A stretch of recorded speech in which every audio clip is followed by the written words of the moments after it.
This is the story of Cinderella. Once upon a time, there was a happy couple with a daughter that they loved very much. They lived in a beautiful manor with many wonderful things.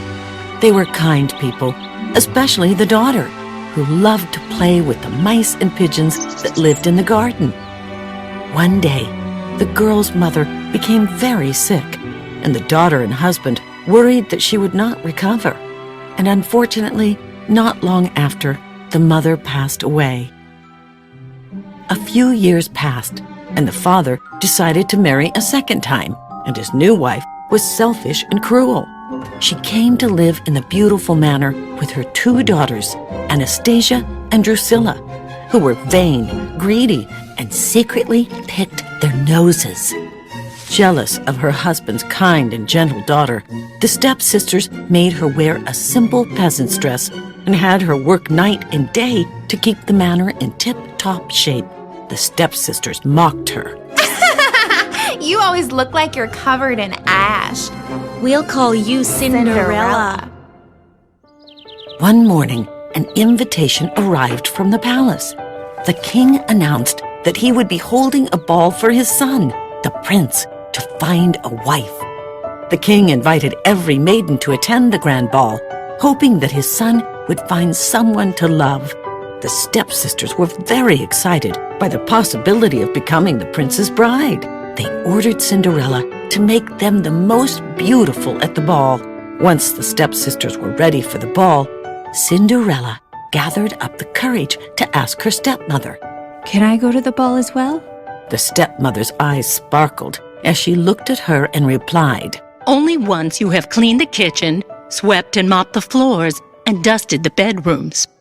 These chores would take one person a week to complete.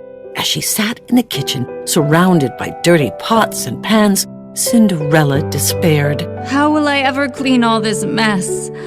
Someone please help me. The house mice and garden pigeons heard her cry for help and came running to her rescue. They helped Cinderella scrub and dust the manor until it sparkled. Once the manor sparkled like new, Cinderella went back to her stepmother and asked again. I have done everything you've asked. Can I go to the ball now? The stepmother looked down at Cinderella and laughed. Why, you're filthy, Cinderella. You can't go to the ball dressed like that. The prince won't want dirt all over his ballroom. The evil stepmother left for the ball with the stepsisters. Cinderella was alone in the manor with the mice and pigeons who were her only friends. Cinderella ran to the garden and wept. The pigeons and the mice felt very sorry for her. Then, a rustling sound came from the bushes. A plump old woman emerged and approached Cinderella. Why so many tears from such a kind girl? The woman asked. I just wanted to go to the ball, but I have nothing to wear. The old woman thought, then said, As your fairy godmother, I can give you one night where all of your dreams come true. Cinderella looked up and saw the kind face of her fairy godmother. You're my fairy godmother? Yes, dear. With a wave of her hand, the fairy godmother transformed Cinderella's simple dress into a beautiful gown with glass slippers fit for a queen. But how do I get to the ball? Wondered Cinderella. With a quick flick of her wand, the fairy godmother transformed a pumpkin into a golden carriage and the nearby mice into horses and a rat into the coachman. Thank you so much. You are now dressed like a queen. And be sure to leave the ball before the final stroke of midnight, for all my spells will disappear. Warned the fairy godmother. Cinderella promised to come home before midnight and left for the ball.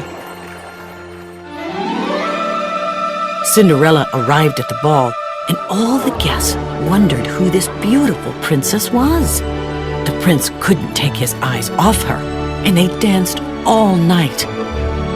She was having such a wonderful time with the prince that she completely forgot that midnight was coming. Suddenly, the palace clock began to strike. Bong!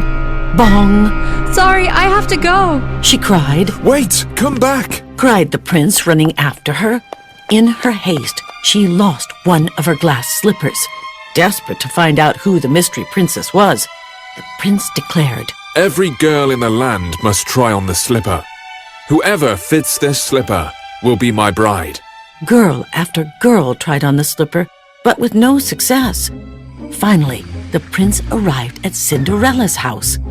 Anastasia and Drusilla rammed their feet into the slipper, but it was clearly the wrong size. No woman seems to fit the glass slipper. The prince despaired. Is there no other girl in your house that has yet to try on the slipper? He asked the stepsisters.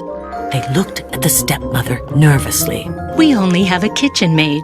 We call her Cinderella. Said the stepmother, Take me to her. ordered the prince.